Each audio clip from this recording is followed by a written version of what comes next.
Hi hello ಎಲ್ರಿಗೂ ನಮಸ್ಕಾರ. ಗುರುದತ್ತ ಗಾಣಿಗ ಅವರ ಡೈರೆಕ್ಷನ್ಲಿ ಬಂದಂತ ಸಿನಿಮಾ ಕರಾವಳಿ.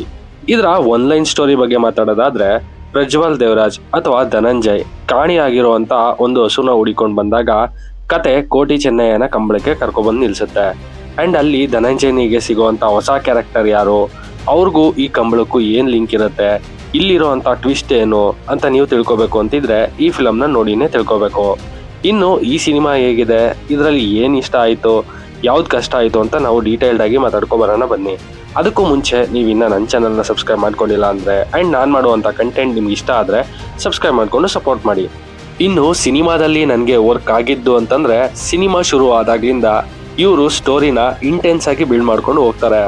ಮತ್ತು ಈ ಸಿನಿಮಾ ಪೂರ್ತಿ ಇರುವಂಥ ವಿಜುವಲ್ಸ್ನ ಇವರು ತೋರಿಸಿರೋ ರೀತಿ, ಅದರ ಕಲರಿಂಗ್ ಎಲ್ಲವೂ ಕೂಡ ಸೂಪರ್ವಾಗಿದೆ.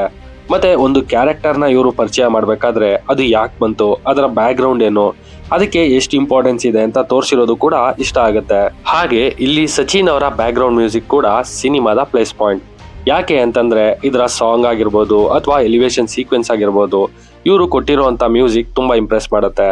ಮತ್ತೆ ಅದನ್ನ ಇವರು ಸಿನಿಮಾದ ಸ್ಟಾರ್ಟಿಂಗ್ ಇಂದ ಹಿಡಿದು ಎಂಡಿಂಗ್ ತನಕ ಕ್ಯಾರಿ ಮಾಡಿದ್ದಾರೆ. ಇನ್ನು ಪರ್ಫಾರ್ಮೆನ್ಸ್ ಬಗ್ಗೆ ಮಾತಾಡೋದಾದ್ರೆ, ಪ್ರಜ್ವಲ್ ಅವರ ಪರ್ಫಾರ್ಮೆನ್ಸ್ ಅಥವಾ ರಾಜ್ಬಿ ಶೆಟ್ಟಿ ಅವರ ಪರ್ಫಾರ್ಮೆನ್ಸ್ ಅವರ ಪಾತ್ರಕ್ಕೆ ತಕ್ಕಂತೆ ಕ್ಲೀನಾಗಿ ಒಂದು ನ್ಯಾಯನ ಒದಗಿಸಿದ್ದಾರೆ. ಬಟ್ ಮಿತ್ರ ಅವರ ಕ್ಯಾರೆಕ್ಟರ್ಗೆ ಸ್ವಲ್ಪ ಬಿಲ್ಡಪ್ ಜಾಸ್ತಿ ಆಯಿತು ಅಂತ ಅನ್ಸುತ್ತೆ. ಬಟ್ ಕ್ಲೈಮ್ಯಾಕ್ಸ್ ಪೋರ್ಷನ್ ಬಂದಾಗ ಅದು ಇಷ್ಟ ಆಗುತ್ತೆ ಕೂಡ.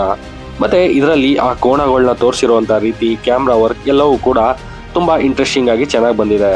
ಇನ್ನು ನನಗೆ ಇದರಲ್ಲಿ ನೆಗೆಟಿವ್ ಅಂತ ಅನ್ಸಿದ್ದು ಯಾವ್ದಪ್ಪ ಅಂತಂದ್ರೆ, ಸಿನಿಮಾ ಶುರು ಆದ್ಮೇಲೆ ಫಸ್ಟ್ 45 ಮಿನಿಟ್ಸ್ ಇದ್ದಂತ ಸಿನಿಮಾದ ಇಂಟೆನ್ಸ್ ಆಮೇಲೆ ಅಷ್ಟಾಗಿ ನೋಡೋದಕ್ಕೆ ಸಿಗಲಿಲ್ಲ.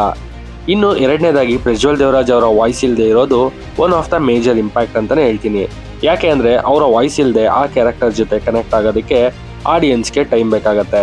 ಅದಲ್ಲದೆ ಬೇರೆ ಸಣ್ಣ ಸಣ್ಣ ನೆಗೆಟಿವ್ ಪಾಯಿಂಟ್ಸ್ ಬಿಟ್ಟು ಮೇಜರ್ ಆದಂತ ನೆಗೆಟಿವ್ ಯಾವುದೂ ಇರಲಿಲ್ಲ.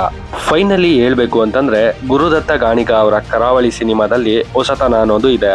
ವಿಜುವಲಿ, ಟೆಕ್ನಿಕಲಿ ಇಂಪ್ಯಾಕ್ಟ್ಫುಲ್ ಆಗಿದೆ. ಆಡಿಯನ್ಸ್ಗೆ ಒಂದು ಹೊಸ ಎಕ್ಸ್ಪೀರಿಯನ್ಸ್ ಕೂಡ ಸಿಗುತ್ತೆ. ಸೊ ಇದೊಂದು ಒಳ್ಳೆ ಸಿನಿಮಾ, ಡೆಫಿನೆಟ್ಲಿ ಒನ್ಸ್ ನೋಡ್ಬೋದು ಅಂತ ಹೇಳ್ತೀನಿ. ಮತ್ತೆ ನೀವೇನಾದರೂ ಈ ಸಿನಿಮಾನ ಆಲ್ರೆಡಿ ನೋಡಿದರೆ ನಿಮಗೆ ಇದು ಹೇಗೆ ಅನ್ನಿಸ್ತು ಅನ್ನೋ ನಿಮ್ಮ ಅನಿಸಿಕೆ ಅಭಿಪ್ರಾಯನ ಕೆಳಗಡೆ ಕಮೆಂಟ್ ಮುಖಾಂತರ ತಿಳಿಸಿ ಅಂತ ಹೇಳ್ತಾ ನನ್ನ ಈ ವಿಡಿಯೋನ ಕ್ಲೋಸ್ ಮಾಡ್ತಾ ಇದ್ದೀನಿ. ನಿಮಗೆ ಈ ವಿಡಿಯೋ ಇಷ್ಟ ಆಗಿದ್ರೆ ಲೈಕ್ ಮಾಡಿ, ಶೇರ್ ಮಾಡಿ, ಹಾಗೆ ಮತ್ತಷ್ಟು ಫಿಲಮ್ ರಿಲೇಟೆಡ್ ಅಪ್ಡೇಟ್ಗಾಗಿ ನನ್ನ ಚಾನಲ್ನ ಸಬ್ಸ್ಕ್ರೈಬ್ ಮಾಡ್ಕೊಳ್ಳಿ. Thanks for watching this.